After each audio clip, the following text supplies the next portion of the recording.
واقعات سیرت النبی صلی اللہ علیہ وآلہ وسلم قسط نمبر 54 اپنا اسلامک اسٹوڈیو۔ ناظرین، 8 ربیع الاول 14 نبوت یعنی 1 ہجری بمطابق 23 ستمبر سن 622 سن عیسوی بروز دوشنبہ یہ مقدس قافلہ قباء پہنچا۔ مکہ سے قباء تک کا سفر 8 روز میں طے ہوا۔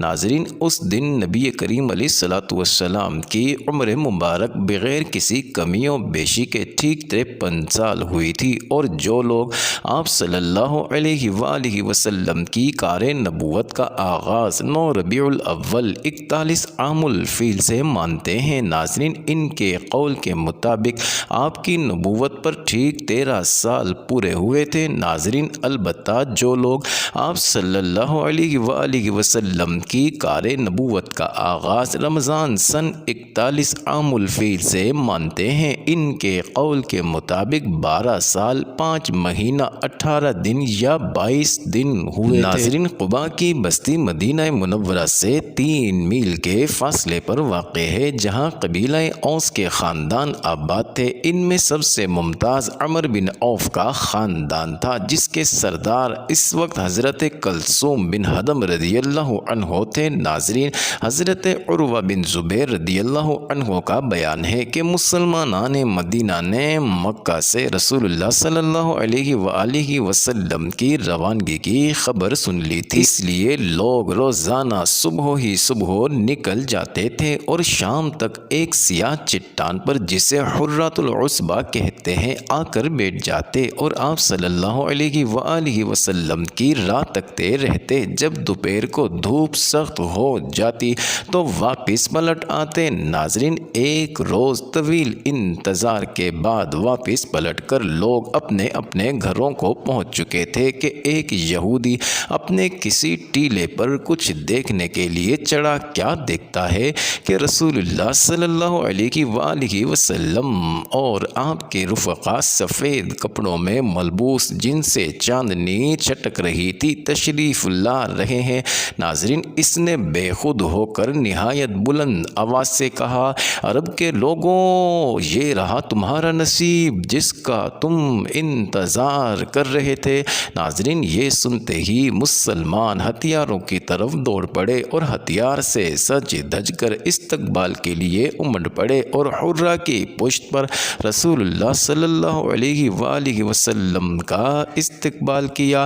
ناظرین، اس کے ساتھ ہی بنی عمر بن عوف میں شور بلند ہوا اور تکبیر سنی گئی۔ انصار ہر طرف سے جوک در جوک آتے اور نعرہ تکبیر بلند کرتے ہوئے جوش عقیدت کے ساتھ سلام عرض کر آپ صلی اللہ علیہ وآلہ وسلم سے مل کر تحیہ نبوت پیش کیا اور گرد و پیش پروانوں کی طرح جمع ہو گئے۔ ناظرین، اس وقت آپ صلی اللہ علیہ وآلہ وسلم پر سکینت چھائی ہوئی تھی اور یہ وحی نازل ہو رہی تھی۔ فَإِنَّ اللَّهَ هُوَ مَوْلَاهُ وَجِبْرِيلُ وَصَالِحُ الْمُؤْمِنِينَ وَالْمَلَائِكَةُ بَعْدَ ذَلِكَ ظَهِيرًا۔ اللہ آپ کا مولا ہے اور جبریل علیہ السلام اور صالح مومنین بھی، اور اس کے بعد فرشتے آپ کے مددگار ہیں۔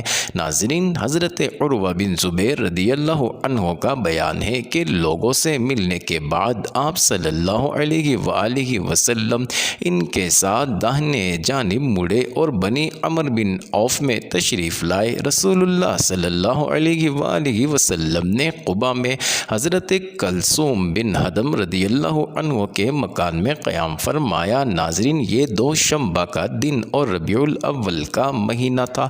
حضرت کلثوم بن ہدم رضی اللہ عنہ کے مکان میں حضرت ابو عبیدہ، حضرت مقداد، حضرت خباب، حضرت سہیل، حضرت صفوان، حضرت عیاض، حضرت وہب بن سعد، حضرت معمر بن ابی برہ، حضرت عمیر بن عوف رضی اللہ عنہم پہلے سے مقیم تھے۔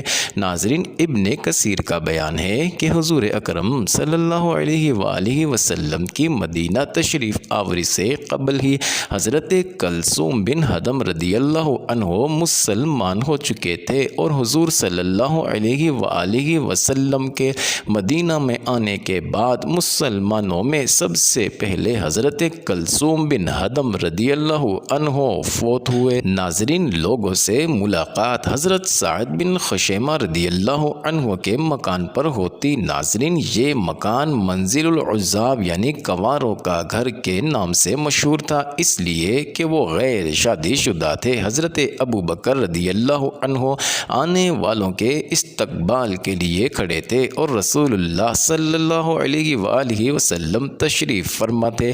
ناظرین، انصار کے جو لوگ آتے تھے جنہوں نے رسول اللہ صلی اللہ علیہ وآلہ وسلم کو دیکھا نہ تھا، وہ سیدھے حضرت ابو بکر رضی اللہ عنہ کو سلام کرتے، یہاں تک کہ رسول اللہ صلی اللہ علیہ وآلہ وسلم پر دھوپ آ گئی اور حضرت ابو بکر رضی اللہ عنہ نے چادر تان کر آپ پر سایہ کیا۔ تب لوگوں نے پہچانا کہ یہ رسول اللہ صلی اللہ علیہ وآلہ وسلم ہے۔ ناظرین، آپ صلی اللہ علیہ وآلہ وسلم کے استقبال اور دیدار کے لیے سارا مدینہ امٹ پڑا تھا۔ یہ ایک تاریخی دن تھا جس کی نظیر سرزمین مدینہ نے کبھی نہ دیکھی تھی۔ آج یہود نے بھی حبقوق نبی کی اس بشارت کا مطلب دیکھ لیا تھا کہ اللہ جنوب سے اور وہ جو قدوس ہے کوہ فاران سے آیا۔ ناظرین، ادھر حضرت علی بن ابی طالب رضی اللہ عنہ نے مکہ میں 3 روز ٹھہر کر اور لوگوں کی جو امانتیں رسول اللہ صلی اللہ علیہ وآلہ وسلم کے پاس تھی انہیں ادا کر کے پیدل ہی مدینے کا رخ کیا اور قباء میں رسول اللہ صلی اللہ علیہ وآلہ وسلم سے آ ملے اور حضرت کلثوم بن حدم رضی اللہ عنہ کے یہاں قیام فرمایا۔ ناظرین، صحیح بخاری کے بموجب حضور صلی اللہ علیہ وآلہ وسلم کا قیام قباء میں 14 روز رہا۔ یہاں آپ صلی اللہ علیہ وآلہ وسلم کا پہلا کام مسجد کا تعمیر کرانا تھا۔ ناظرین، حضرت کلثوم رضی اللہ عنہ کی ایک افتادہ زمین تھی جہاں کھجوریں سکھائی جاتی تھی، یہیں آپ صلی اللہ علیہ وآلہ وسلم نے اپنے دست مبارک سے مسجد قباء کی بنیاد ڈالی اور اس میں نماز بھی پڑھی۔ ناظرین، مسجد قباء اسلام کی پہلی مسجد ہے جس کا سنگ بنیاد حضور صلی اللہ علیہ وآلہ وسلم نے اپنے دست مبارک سے رکھا تھا۔ ناظرین، سب مسلمانوں نے جوش و خروش کے ساتھ اس کی تعمیر میں حصہ لیا۔ خود حضور صلی اللہ علیہ وآلہ وسلم بھی اپنی عادت مبارکہ کے مطابق مسلمانوں کے ساتھ شامل ہو گئے اور پتھروں کو اٹھانے اور رد جمانے میں ان کا ہاتھ بٹانے لگے۔ یہی وہ مسجد ہے ناظرین جس کی شان میں قرآن مجید کی سورہ توبہ کی آیت نمبر 108 میں فرمایا گیا، اے پیغمبر، تم اس نام نہاد مسجد زرار میں کبھی نماز کے لیے کھڑے نہ ہونا، البتہ وہ مسجد جس کی بنیاد پہلے دن سے ہی تقوی پر رکھی گئی ہے وہ واقعی اس لائق ہے کہ تم اس میں نماز کے لیے کھڑے ہو۔ اس میں ایسے لوگ ہیں جو پاک صاف رہنے کو پسند کرتے ہیں اور اللہ پاک صاف رکھنے والوں کو پسند کرتا ہے۔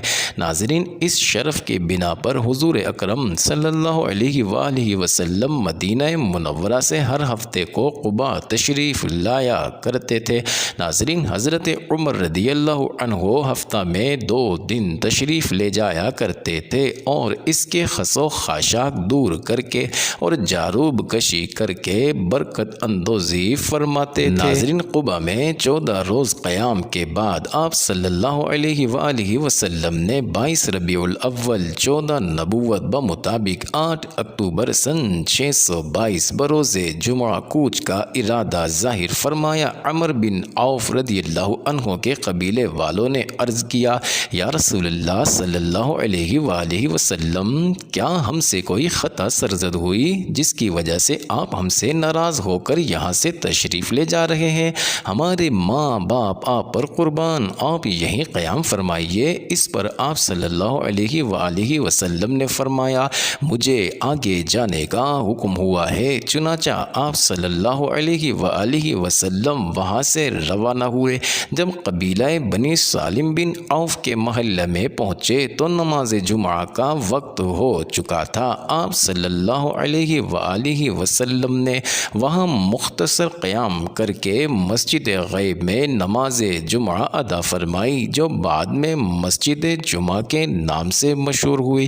ناظرین، یہ تاریخ اسلام کا پہلا جمعہ تھا جو حضور صلی اللہ علیہ وآلہ وسلم کی امامت میں ادا ہوا، جس میں شرکاء کی تعداد 100 تھی۔ ناظرین، نماز سے قبل آپ نے جمعہ کا خطبہ ارشاد فرمایا۔ اس خطبے میں آپ نے اللہ کی اطاعت اور اس کے فرما برداری پر زور دیا اور نیک عملی کی زندگی بسر کرنے کی تلقین کی۔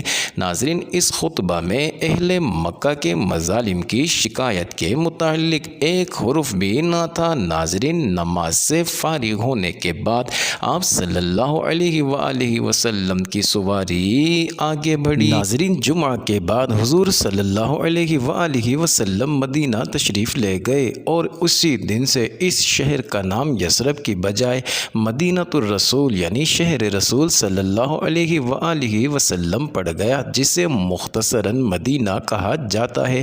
یہ نہایت تابناک تاریخی دن تھا۔ گلی کوچے تقدیس و تحمید کے کلمات سے گونج رہے تھے اور انصار کی بچیاں خوشی و مسرت سے ان اشعار کے نغمے بکھیر رہی تھیں۔ طلع البدر علینا من ثنیعۃ الوداع وجب شکر علینا ما دعا للہ داعی۔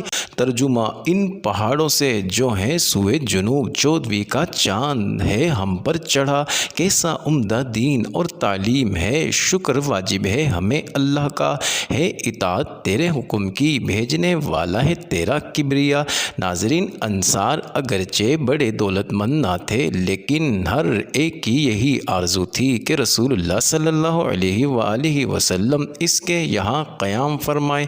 چنانچہ آپ انصار کے جس مکان یا محلے سے گزرتے، وہاں کے لوگ آپ کی اونٹنی کی نکیل پکڑ لیتے اور عرض کرتے کہ تعداد و سامان اور ہتھیار و حفاظت فرش راہیں تشریف لائیے، مگر آپ صلی اللہ علیہ وآلہ وسلم فرماتے کہ اونٹنی کی راہ چھوڑ دو، یہ اللہ کی طرف سے مامور ہے۔ چنانچہ اونٹنی مسلسل چلتی رہی اور اس مقام پر پہنچ کر بیٹھی جہاں آج مسجد نبوی ہے، لیکن آپ صلی اللہ علیہ وآلہ وسلم نیچے نہیں اترے، یہاں تک کہ وہ اٹھ کر تھوڑی دور گئی، پھر مڑ کر دیکھنے کے بعد پلٹ آئی اور اپنی پہلی جگہ بیٹھ گئی۔ اس کے بعد آپ نیچے تشریف لائے۔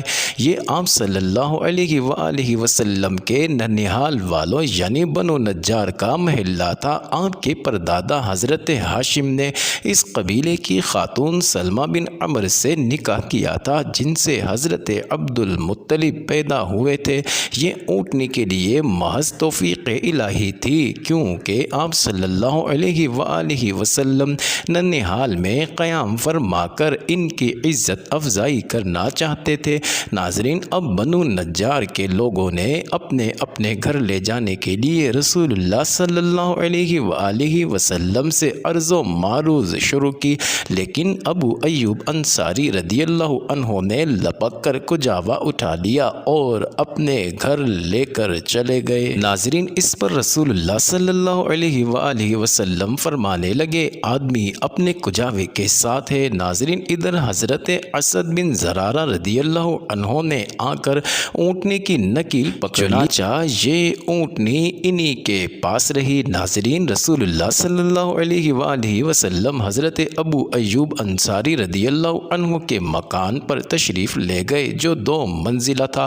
حضرت ابو ایوب رضی اللہ عنہ نے حضور صلی اللہ علیہ وآلہ وسلم سے خواہش کی کہ اوپری منزل میں قیام فرمائیں، لیکن لوگوں سے ملاقات میں آسانی کی غرض سے حضور صلی اللہ علیہ وآلہ وسلم نے نیچے کی منزل میں رہنا پسند فرمایا اور حضرت ابو ایوب رضی اللہ عنہ اوپری منزل میں رہنے لگے۔ دونوں میاں بیوی کو یہ احساس تکلیف دیتا رہتا کہ کہیں حضور صلی اللہ علیہ وآلہ وسلم ہمارے عین نیچے نہ ہو، اس لیے دونوں کونوں میں پہنچ جاتے اور جاگتے رہتے۔ جب دونوں نے اپنی حالت حضور صلی اللہ علیہ وآلہ وسلم سے بیان کر کے خواہش کی کہ حضور صلی اللہ علیہ وآلہ وسلم اوپری منزل میں منتقل ہو جائیں، تو حضور صلی اللہ علیہ وآلہ وسلم اوپری منزل میں اقامت پذیر ہوئے۔ معزز ناظرین، یہ انٹرسٹنگ ویڈیو جاری ہے، اگلی ویڈیو قسط نمبر 55 میں دیکھنا مت بھولیے گا۔